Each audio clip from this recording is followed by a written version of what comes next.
Did they have the intelligence, the discipline to make soldiers? It was hard going, and we had a 60% washout rate. It wasn't uncommon for a recruit to be badly injured, perhaps even killed. A lot of people nowadays call that inhumane, though they don't seem to have the same sympathy for the handlers. Yeah, we had to do it too. Right alongside the dogs. Right from day one of basic, through 10 more weeks of AIT. Hello, everyone.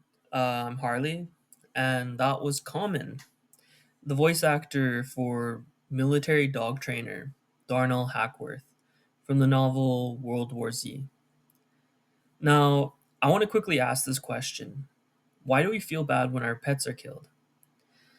For those of you out there who have never owned a pet, losing a pet can be difficult, seeing as many people see their pet as a family member. But more than that, losing a pet can be particularly difficult as we believe their well being is dependent on how well we take care of them. Max Brooks brings this perspective to the front in his novel World War Z. Brooks not only gives us a different perspective from around the world, but he attempts to bring the perspective of animals out as well in his chapter focusing on military dog trainer Darnell Hackworth. Alright, on to what this video is going to be about. As you may have already guessed, I would like to take a deep dive into this particular interview of Darnell Hackworth's perspective from the novel and discuss the historical precedents that Max Brooks took from to base this interview on, as well as the effects that animal loss can have on us and how Darnell deals with the trauma he and others in the novel face when working with their partners in the K9 unit. Although there are many war films that have animals at the forefront, many people, myself included, might think of these stories as outliers, such as Wojtek the Polish Bear, Warhorse, and many others. To my surprise, according to the National World War I Museum, over 16 million total animals were in service during the duration of World War I, which, to put that into perspective, Canada only had 8 million people at that time, making the animal recruits twice our population. Nevertheless, Brooks takes real world application of dogs in war and applies it to his story in order to increase the verisimilitude. For example, in the interview, Darnell talks about how the dogs were first used for triage, letting them sniff for who was infected. And he goes into detail about the historical usage of dachshunds, being badger hunters, but were repurposed to urban warfare. Similarly, the World War I Museum writes French first aid dogs were selected and carefully trained, often for months, to go onto battlefields and locate wounded soldiers. They were trained to either stay with the injured until human aid arrived or to bring back evidence of the wounded soldier. Many of the dogs actually carried first aid kits in packs on their backs for immediate use by the wounded.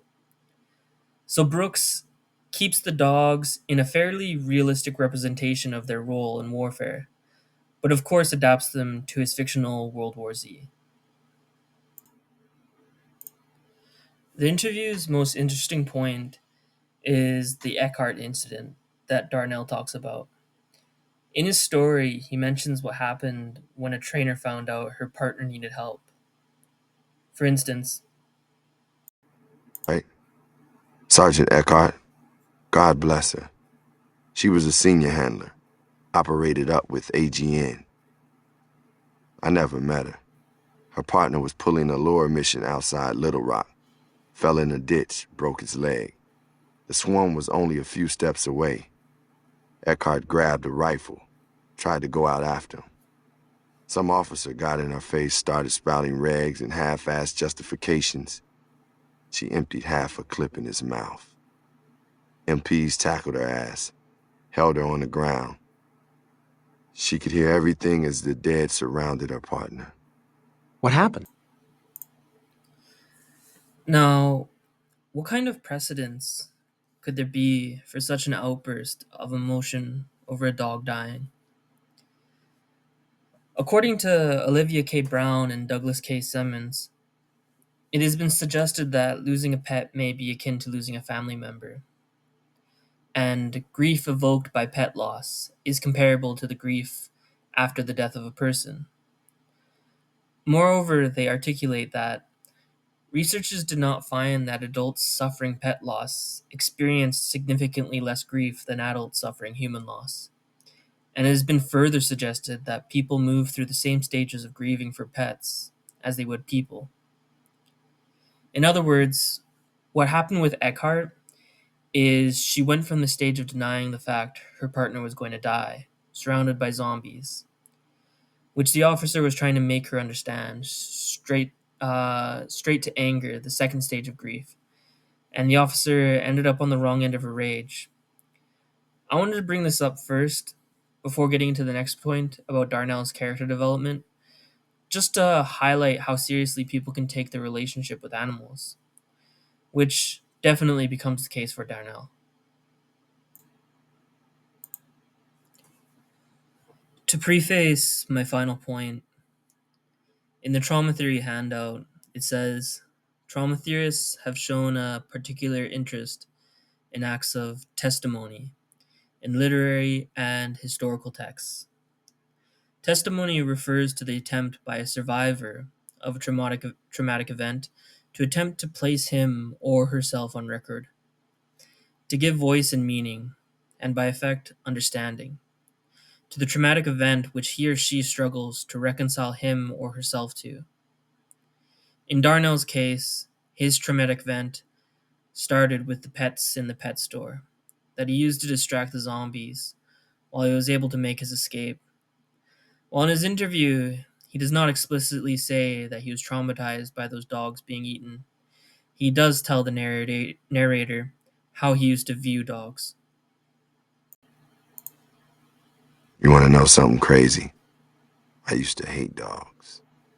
Really? Despised them. Dirty, smelly, slobbering germ bags that humped your leg and made the carpet smell like piss. God, I hated them. I was that guy who come over to your house and refused to pet the dog. I was the guy at work who always made fun of people with dog pictures on their desk.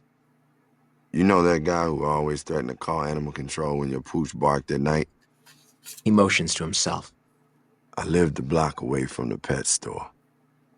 I used to drive by it every day on my way to work, confounded by how these sentimental, socially incompetent losers could shell out so much money on oversized barking hamsters. This admission, followed by his escape because of the pet store, brings him face to face with a dog being beaten by some soldiers. And even though Darnell is about to die from illness, he finally decides to rescue the dog by fighting the soldiers.